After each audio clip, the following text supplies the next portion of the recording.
Welcome to Medieval History Channel 97, where the echoes of the past come alive. Step into the world of knights, castles, and forgotten legends as we journey through time together. Let history speak. Fire, Blood, and Origins. Memoirs of one born to inherit war. I was not born in peace, but amid the clash of swords, amid the cries echoing from the blood-soaked streets of Constantinople, the faintly beating heart of a besieged empire. The cold walls did not merely block the wind, but imprisoned the fates of thousands of souls. Wind blew through cracks in the stone, carrying the scent of ash, of corpses. A scent I had known since I lay in my nurse's arms, before I even had the chance to cry my first breath. They called me Constantine, a mighty name.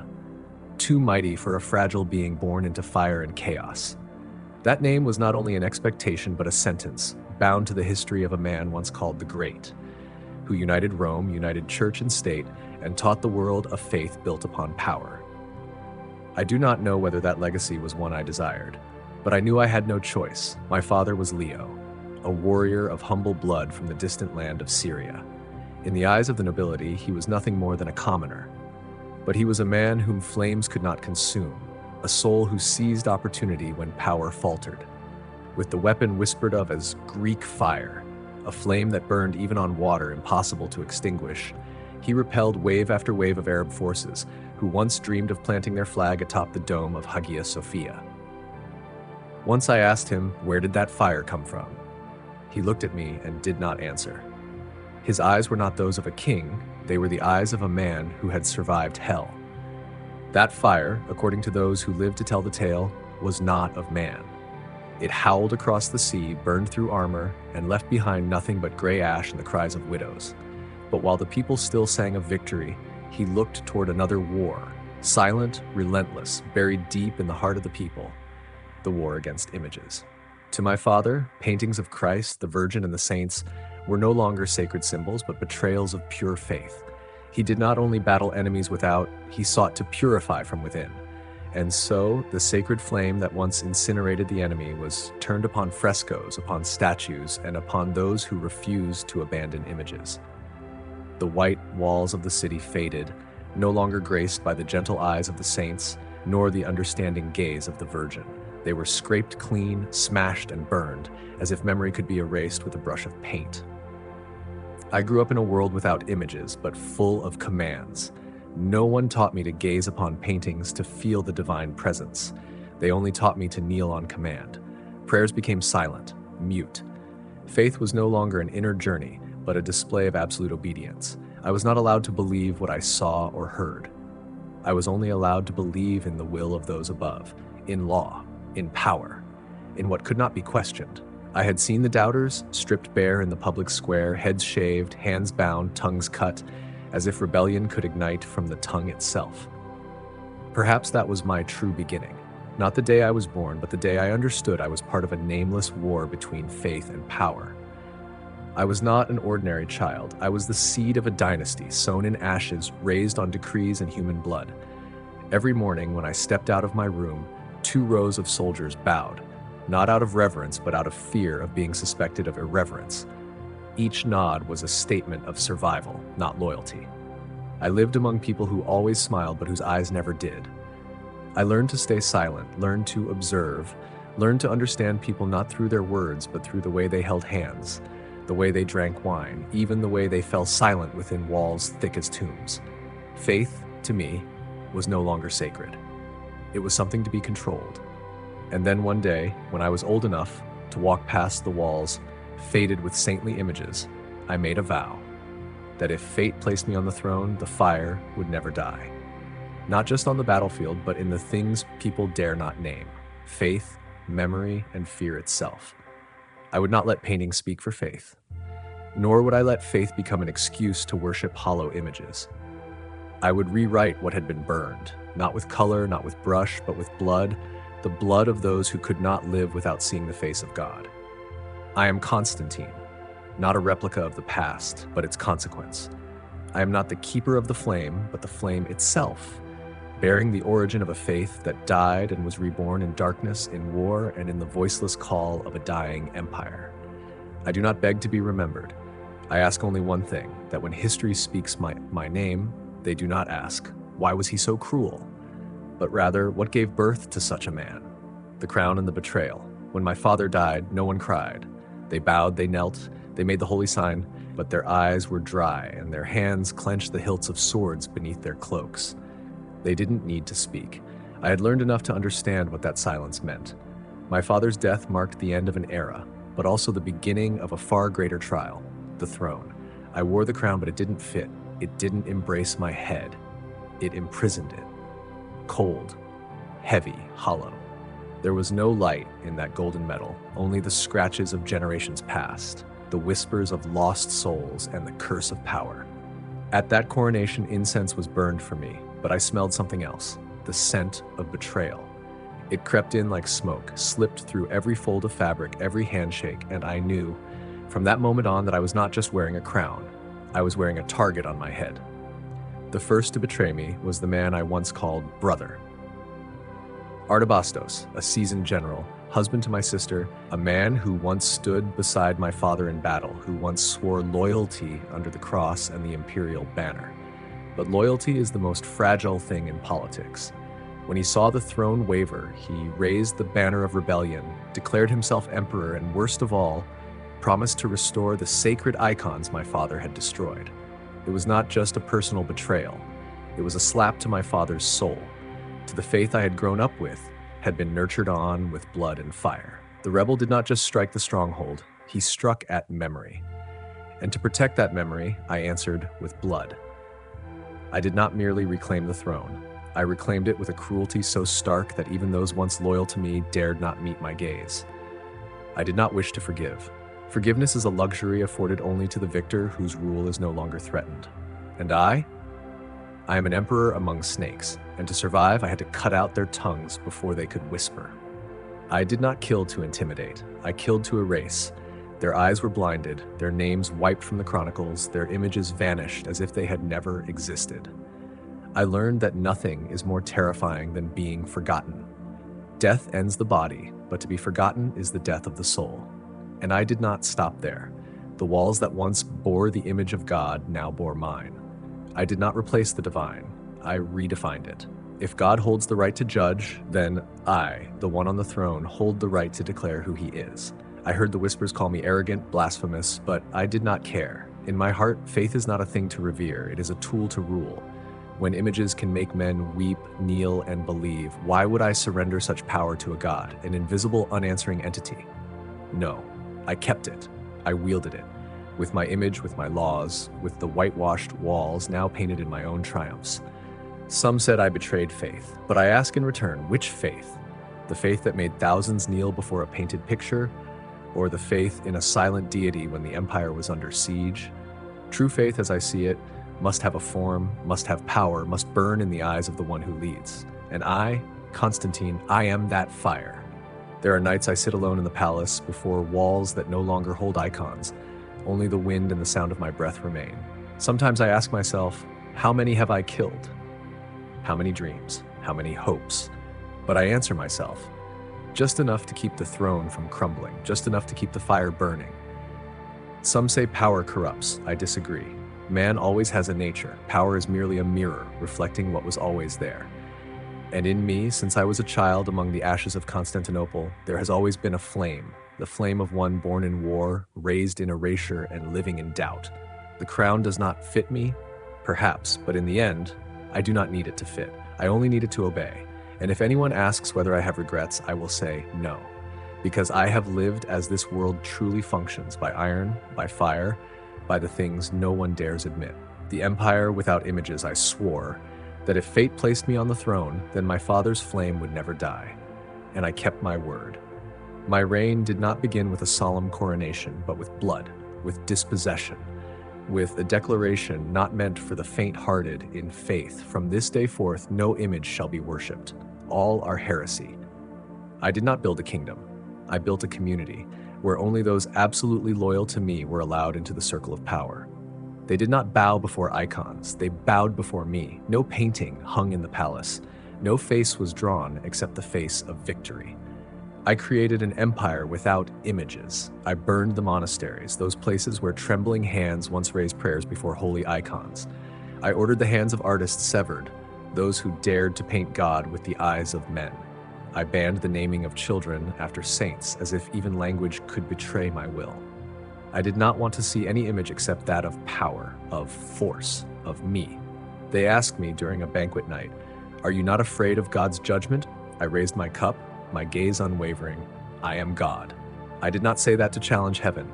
I said it because I understood. In this era, if God does not ride a horse, does not wield a sword, does not conquer land, he will be forgotten. And I, with fire in hand, would replace that silence with a new faith, not needing faces, not needing illustrations, not needing miracles, only obedience. The army loved me. They needed no reason to kill, only orders. I gave them land, taken from the hands of those who once hid icons in their homes. I gave them gold melted down from sacred objects. I gave them victory with Greek fire and unquestioning loyalty. To them I was salvation, not through preaching, but through measurable spoils, loot, farmland, and glory over the corpses of our enemies. But in the distant towns, where my voice reached only through rumors and written decrees, they still whispered. They whispered at night, before small images hidden beneath wooden floors, inside brick walls, or buried underground like the bones of loved ones. They lit candles in silence, whispered the names of saints, as though speaking of exiles not yet dead. I ordered everything smashed. I ordered every corner searched. I made children kneel if they uttered a saint's name in their sleep. But somehow, those faces kept coming back, as if memory itself was rebelling against me. Once, during a campaign to eradicate icons in Anatolia, my soldiers discovered an underground vault. In it, dozens of paintings covered with coarse cloth. The faces of the saints emerged through the dust as if they had never left. One soldier's hands trembled. He said to me, "Your Majesty, they are looking at me." I slapped him and said, "They do not look, they are dead." But that very night, I too dreamed of a face, unclear. Not angry, not pleading, just watching. I began to doubt, not doubt God, but memory. Why did people cling more to lines and colors than to pure teachings? Why could a painted gaze make the heart tremble while commandments were forgotten? Could it be that deep down man does not worship divinity but the memory of divinity? And if so, then my war was not with religion but with memory. And I, Constantine, son of fire and blood, once again found myself standing in the midst of a new battlefield, between the flames of my father and the fragments of memory from the dead who refused to let go. I did not fear them, but I began to realize images do not need to exist externally to live. They only need to exist in someone's mind. And no decree is strong enough to burn a memory. So I had to choose, continue smashing what remains, or find a way to create a new memory, one in which I am saint, king, and the only figure worthy of remembrance. The rot of flesh. I do not remember exactly when the nightmare began. Perhaps it was on a cold morning, when I felt a sharp pain on my left ankle. It was small, like an insect bite. But then it swelled, festered, and spread like a quiet fire burning within my flesh. At times, I thought it was merely the aftermath of war, of years riding without rest, of human blood and mud caked onto skin that never got to breathe. But no, this was not something from the outside. It came from within me, from a place deeper than flesh, closer to the soul. Then came the strange smell, a pungent stench, hard to name. No one dared speak it aloud, but the physician's eyes could not hide it. Panic, fear, pity. As if they had already seen my fate, but none dared to foretell death to a king who still breathed. One morning, as I awoke in the cold mist that blanketed the sanctuary, I opened my eyes and the world no longer appeared sharp. My eyes itched, burned. I rubbed them and my fingers came away sticky, thick as if with rotten sap, blood, and pus. The royal physicians whispered, avoiding direct words. One spoke of a strange disease, ulcerous, incurable. Another was more blunt.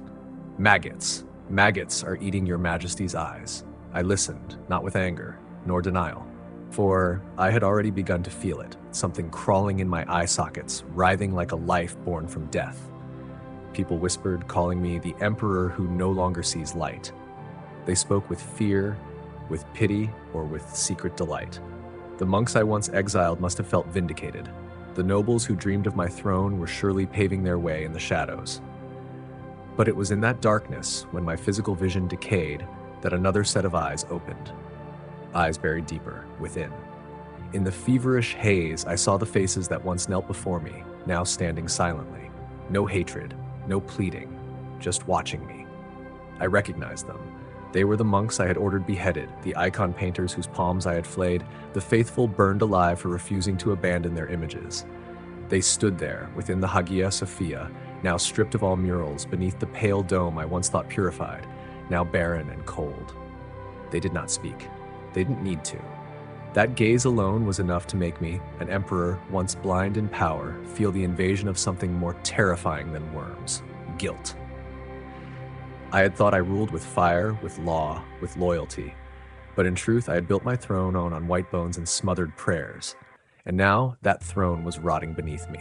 No one sat beside me, no applause remained. Only the sound of flesh tearing as I tried to rise from bed, tried to keep the posture of an emperor while my body decayed day by day.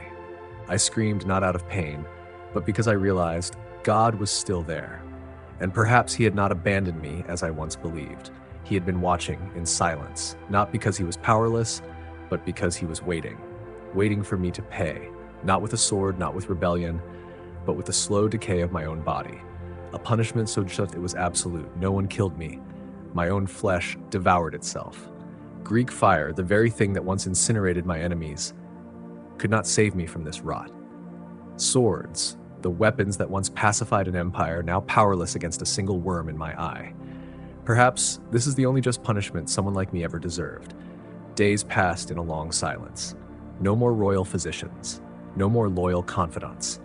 Were they afraid of me, or of the punishment lurking around me, afraid it would cling to their flesh if they came too close? And I, the emperor who once redefined the faith, now sat alone in a damp palace, inhaling the stench of my own decay. The light outside still shone through the window, but I could no longer see it. Yet in this darkness, I saw more clearly than ever before what I had destroyed and what could never be restored. If there is one final lesson in this life, it is this: no one escapes justice, not even the one who claimed to be the very definition of God. The final nights.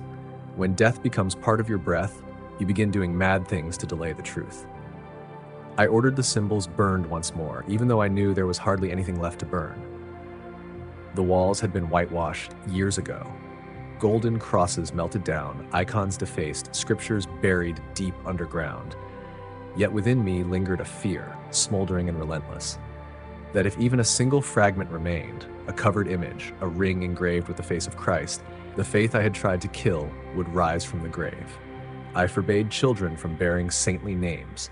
That name, once spoken in the light, could carry a prayer, and from prayer, power. I gave them no such chance. No Maria, no John, not even Constantine, though that was my own name. I even banned light in the city on full moon nights, not because I hated light, but because only in darkness could I forget their eyes, those shapeless, wordless stares that stabbed like blades into my spine. The eyes of souls burned because of me, exiled by a policy I called the cleansing of faith. In the light, they returned. In the dark, they retreated. But now even darkness cannot save me. I lay there, not in a palace, but in a makeshift canvas tent near the northern border, where the wind slices skin and the stench of death from the battlefield never fades. Around me, linen soaked in pus and blood. The guards avoided my gaze, not out of decorum, but because my face was no longer recognizable, my eyes eaten by maggots, legs necrotic, hands curled, mouth dry as ash. I can no longer feel my legs. They may have died before the rest of my body gave in. I no longer remember the names of the generals by my side.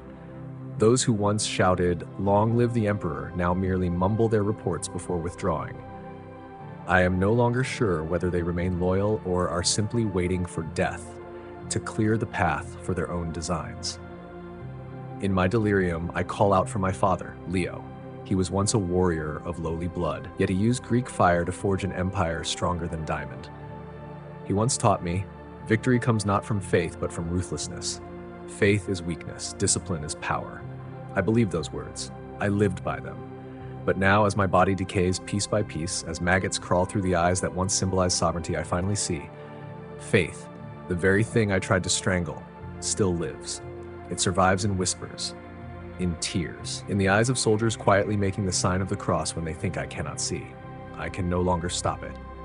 They say I died at dawn, that moment when the first light spills into the tent, when the sun rises above a fog-covered horizon. A scream echoed across the encampment, shrill, mad, as if from another world. Some soldiers claimed the scream made birds cease their flight, made horses fall to their knees. Others swore their hearts stopped for a beat.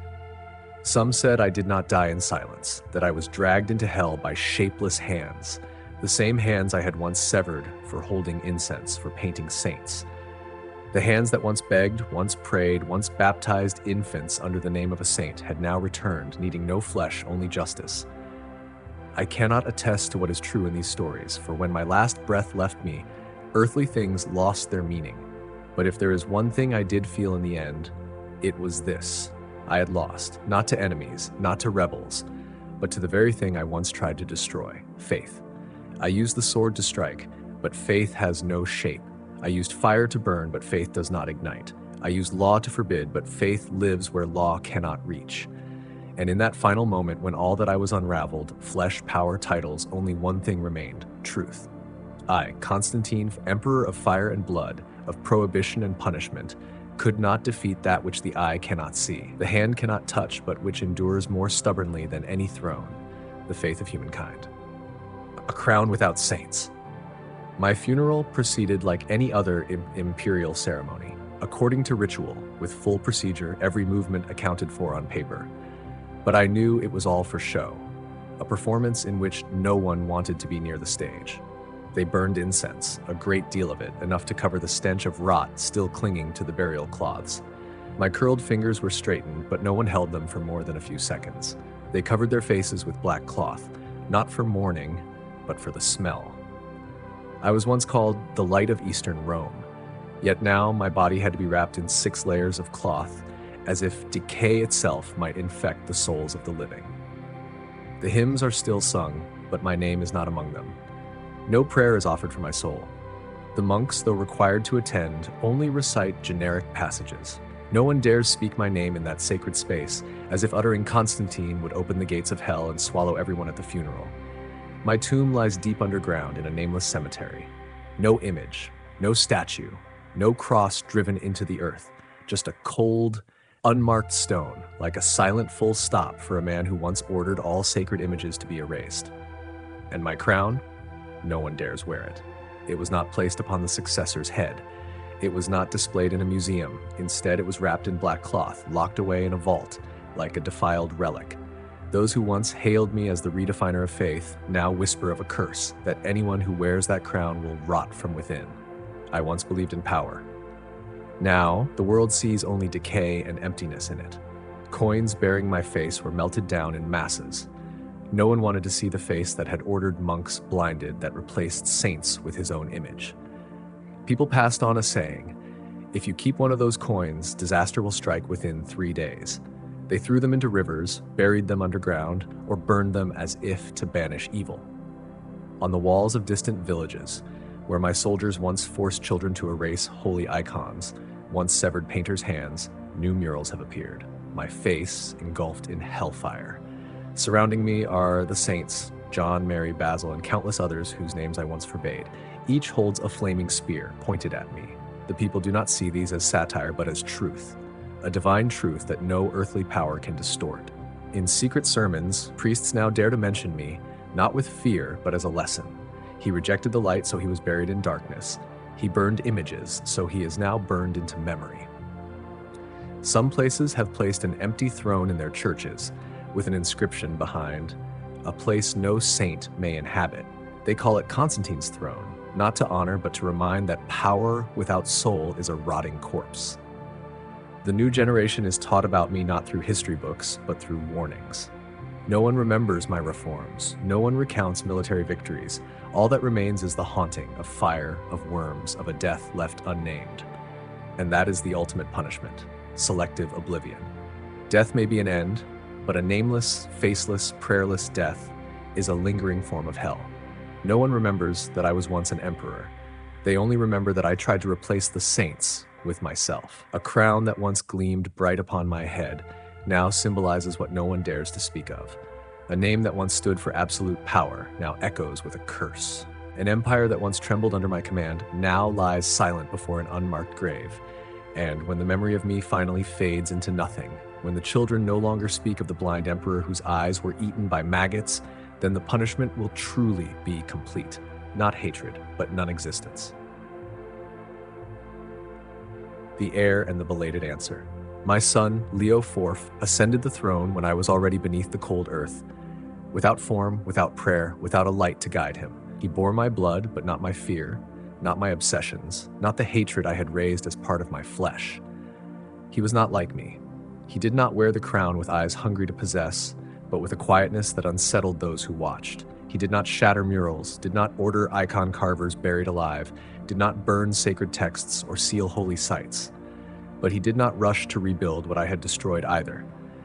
Leo did not oppose me, but he did not walk my path. He chose to stand in the middle, as a keeper of peace, not a restorer of order. He ended the persecutions. Quietly, almost invisibly, he released the monks one by one, those who had once lost eyes or hands for a single misaligned prayer. He allowed the icons to return to church walls, not through great ceremony, but through a silence that no longer forbade. And in that silence, the name Constantine, my name, slipped away from prayers, from history books, from chants once carved with the glories of emperors. My name was removed from the list of rulers honored in prayer. No imperial memorial day, no statue, no line written in the canonical chronicles of the church. In the stream of collective memory, I was a blank space, surrounded by names anointed with holy oil. But I did not vanish from remembrance. No one dared write about me. But people still whispered.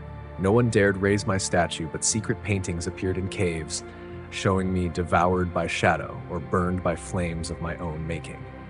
In mountain villages, elders told stories of me like moral lessons. Do not deny the light, lest you never see it again.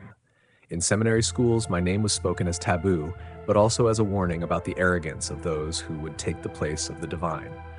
And my son, Leo, knew this well. Though he never publicly condemned his father, he never defended me either. He lived in my long shadow, but refused to kneel. Each act of mercy was a wordless statement, that he knew I was wrong but chose forgiveness over vengeance. They say once, Leo entered an old church where an elderly painter had quietly restored an image of the Virgin after years in hiding. There were no guards, no sentence of death. Leo simply stood and watched for a long time, then walked away. That act to the people was a miracle. No one openly declared my reign ended in failure, but the way Leo ruled with patience and no fear of sacred images was the belated answer to my years of blood and fire. And then one day, in the very place where I once sat to issue decrees abolishing images, a young monk dared to raise his brush and paint the face of Saint John onto the palace ceiling. No one stopped him. No one cut off his hand. That was the era of Leo, where faith was not bound by law but nourished by choice. I once believed that if no one spoke of me, then I had won. Now I know that was the cruelest lie power ever whispered into my ear. Memory needs no history books. Warnings need no scriptures. What I did became a mirror, a reflection of what should never be repeated. And my son, the child I once hoped would carry on the flame of purification, was the first to extinguish it, not with water, but with light. That answer did not come from the mouths of the people, nor from the condemnation of priests, nor from the dagger of a traitor. It came from my own bloodline, as a gentle yet irresistible verdict. When my son chose forgiveness, I knew I had been surpassed. I was not honored, but I was remembered as a quiet ghost, drifting in the memory of an empire that once trembled beneath my feet, and finally learned to stand without me. A memory that cannot be killed. They still speak of me, not as a great reformer, not as a king who conquered lands and saved the empire from foreign claws, not as the noble son who carried on the eternal legacy of his ancestors. All those things, those triumphs, those reforms, those moments of holding the borders with Greek fire, have faded like inscriptions on stone worn away by centuries of wind and rain. No, they don't remember me that way. They remember me as a man who went blind from the very faith he tried to destroy. A rotting figure in a military tent at the border, whose once sharp eyes became nests of worms. A man who did not die by the sword, but by faces without flesh, without voices, yet terrified him until his final breath. I, Constantine Fee, the one who used power to redefine God, was in the end buried alive by the memory of my own people. They call me the Faceless Emperor. A name passed not through decrees or chronicles, but through stories whispered, through paintings on church walls, through children secretly listening to elders speak in the night. An unofficial name, yet heavier than any crown I ever wore. For truly I no longer have a face, not merely because death teeming with maggots dissolved my flesh, but because all my life I had tried to erase the faces of others, of Christ, of the Virgin, of the saints from the city walls, from the minds of the people. And in the end, I myself was repaid with erasure. They no longer paint me in portraits. No statue bears my likeness. In modern frescoes, one sees only a faceless figure, kneeling amid flames, surrounded by the unblinking stares of dozens of saints. One of the most common symbols is this, a ruined church, its ceiling still marked by horseshoes, and in the center a burning figure with no face. That is how they remember me. No name needed, no title required, only the feeling. And the greatest irony is this. I, who once sought to destroy memory, became an eternal part of it. I once believed that if I destroyed all icons, burned every image, silenced the monks, erased the names of saints from the mouths of children, then I could wipe faith from the soul of the people, that I could build an empire without memory, without myth, only command and power. But I was wrong. Memory does not dwell in stone. It does not live in paintings. It is not held in spoken prayer. Memory lives in silence, in the whitewashed walls that still bear the faint shadow of an old mural, in the eyes of a child who has never learned a saint's name, yet still closes their eyes when sunlight pours through the church window, in the whispers of moonless nights where people dare to remember what has been forbidden. Memory, like a seed buried beneath stone, awaiting only time and a sliver of light to grow. I buried everything, but I killed nothing. No one remembers my voice. No record remains of the words I once spoke, the speeches I once gave, the decrees I once thundered from the throne. Diplomatic letters were burned. Court journals were torn. And my voice, the one that once made courtiers tremble, has dissolved into the wind, leaving no trace. But they remember my death, not because it was noble or heroic, but because it was unforgettable, as a curse, as living proof that no one escapes the consequences of their own deeds. An emperor who did not die by sword or rebellion, but by worms in his eyes, not slain by enemies, but by his own fear. A wordless image, yet strong enough to endure for centuries. In local festivals, there are places where they reenact me screaming through the night, calling in vain for my father, Leo. There's a folk play titled He Who Could Not See the Light, in which the main character sets himself ablaze to behold God. But the more he burns, the blinder he becomes. That is how they retell my story, not as historical fact, but as collective moral lesson. And so, though my name has been erased from official histories, I still live on, not as a man, but as a warning. A gloomy wind ever present behind every painting newly restored in the church. A silent scream lingering beneath the dome of a recently rebuilt basilica, a whisper in the hearts of the faithful, do not repeat. Perhaps that is the final and fairest punishment. No one wants to be like me, but no one can forget me. I once believed I could rule everything, territory, law, faith, memory. But I forgot one thing. Power only lasts as long as people believe in it. Memory needs no belief, it only needs to exist. Quietly, wordlessly, without permission. And now, as the world has passed through other dynasties, other wars, as my name remains but a faint ghost in the corridors of ancient libraries, memory remains, in restored paintings, in the candlelight of night churches, in the shiver of those who hear old stories told. Memory cannot be killed, not even by an emperor, not even by me. There are names in history etched in marble. There are names that exist only in the breath of those kneeling in the dark. And then there are names like Constantine that live on not because of glory, but because of the warning they left behind. No one can deny he was a powerful emperor. He was a warrior, a reformer, a helmsman who kept a fractured empire afloat through decades of chaos. Under his reign, enemies were repelled, finances recovered, infrastructure rebuilt. He achieved what many crown bearers only dared dream. But all of that, however great, was drowned by a war of his own making, a war against memory, against icons, and against the soul itself. He didn't just destroy holy images, he tried to erase faith from the eyes of the people. He didn't just kill people, he killed belief, killed memory, killed even the capacity to imagine a merciful God without images. In the whitewashed walls, in the severed hands of painters, In the screams of monks beaten to death, one thing could be heard: the buried fear of a man trying to control the uncontrollable. For in the end, he too could not escape the thing he hated most: the image. Not the image of the saints, but the image of himself. An emperor writhing in blood and pus, his eyes slowly devoured by worms, his mouth whispering the names of saints he once mocked, calling out to his dead father, begging forgiveness from those he had once executed. He who had declared icons heretical died and became an icon himself, of collapse, of punishment, of unbridled arrogance. We do not remember Constantine to forgive him. We remember him so we do not forget, to remember that no state, no matter how powerful, can escape decay if it trades its soul for absolute control.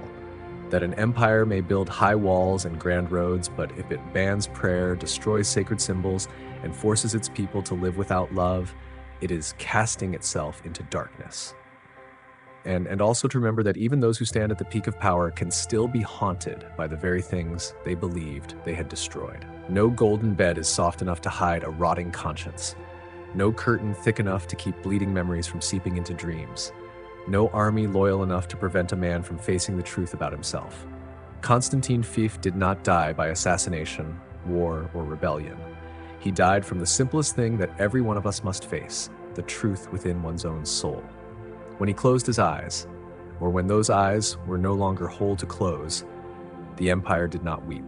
Monks whispered songs of thanks. Symbols once hidden in stone walls were brought back into the light, and people whispered to one another, "The dragon is dead." But though his body rotted, the memory of him lived on, not to be honored, but to serve as a warning.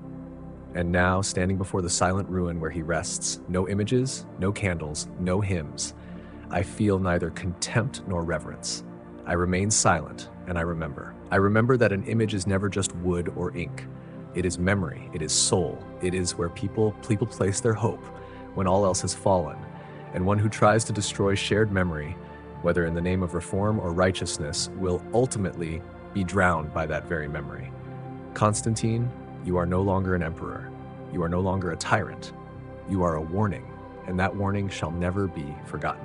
And so, the journey through an empire without images comes to an end, a world where memory was hunted, faces were erased, and power disguised itself as a new faith. What did you feel while listening to this story? Was it fear, awe, or simply a quiet moment of reflection on the power of memory and belief? Let us know your thoughts in the comments below. If you enjoyed this video, please leave a comment and don't forget to like, share, and subscribe to our YouTube channel so you won't miss more thought-provoking content like this. And before you go, may you have a peaceful night and the sweetest of dreams, where no memories can disturb you except the most beautiful ones. Good night.